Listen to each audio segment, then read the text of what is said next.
Hey, good afternoon, everyone. It is April 18th, 2019. So far this year, we have had over 5,000 store closing, closer to 6. Shoppocalypse Now, 5,994 stores already closed in 2019, blowing past 2018's full year total. And we're only in the fourth month, which may end up being 2019, that is, may end up being a year where we see as many as 12 to 13,000 stores close. So let's get it. 2018 ended on an optimistic note for retailers, with strong consumer spending data and what was widely considered to be an unexpected comeback for many brick-and-mortar stores. While that may have been fun while it lasted, the carnage and pressure on the retail sector has once again been ramped back up, resulting in a breakneck pace for store closings to start 2019. And look, there's a lot of manufacturers closing their doors too. It's not only retail, but retail is the one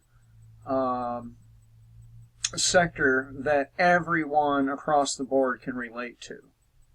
Everyone goes to a grocery store. Everyone buys their jeans from Walmart or Old Navy or some other store.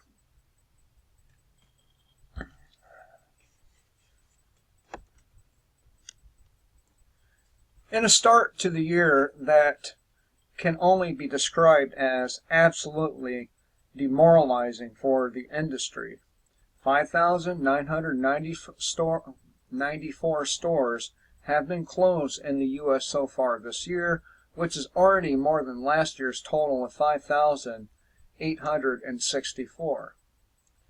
All right, so that's what, almost 12,000 closings between the two.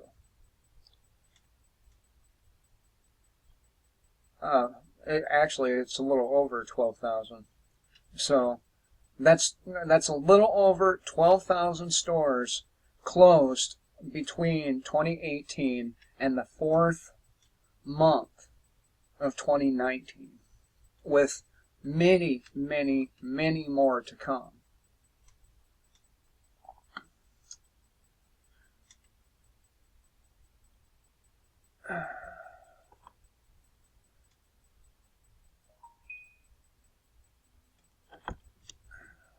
Come on, computer.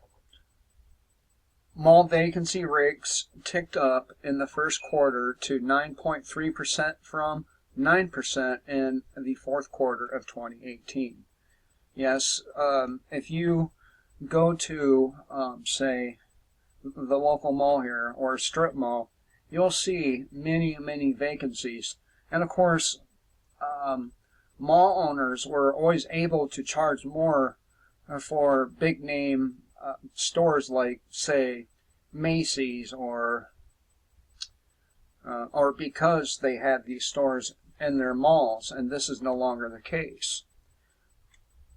And that was really the motivation for businesses to occupy spaces in malls, is because the bigger name stores were supposed to attract foot traffic to their stores and did not. So mall vacancies ticked up again in the first quarter to 9.3%.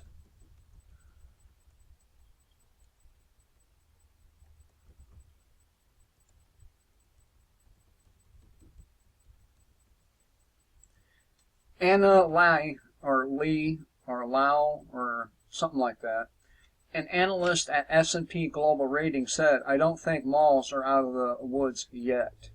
S&P still has a negative outlook on the United States retail sector overall and predicts that roughly 12 of the 136 retailers that it rates will wind up defaulting this year.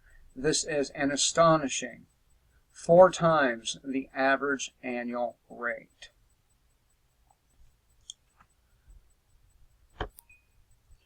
So there's a lot more suffering to be had here in our near future. Now, there has been a lot of corporate bonds coming maturing, and in 2020 there's a lot more maturing. These bonds will more than likely push a lot more of these places out of business.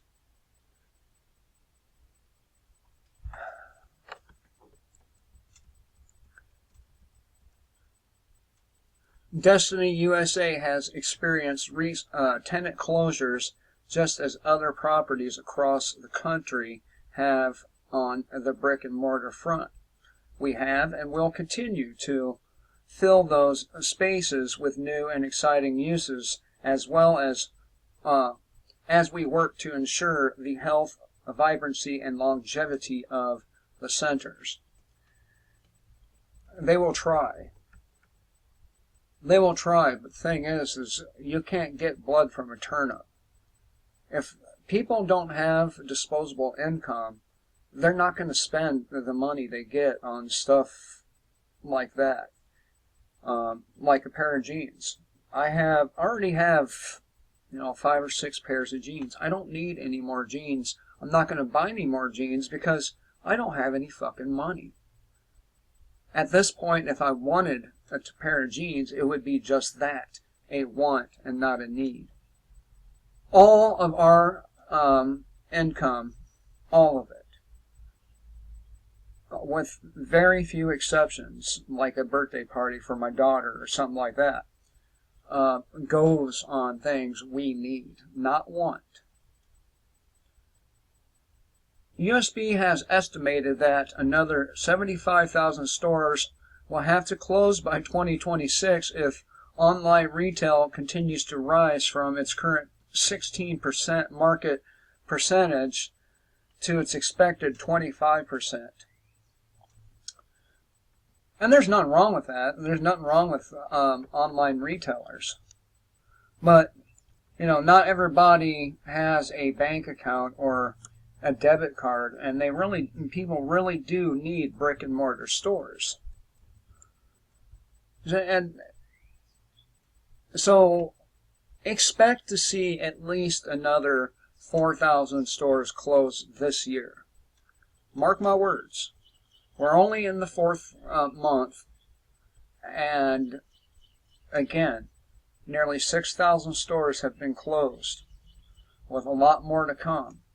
And just think, out of that number, how many people worked at these places and now don't have jobs and can't find another job.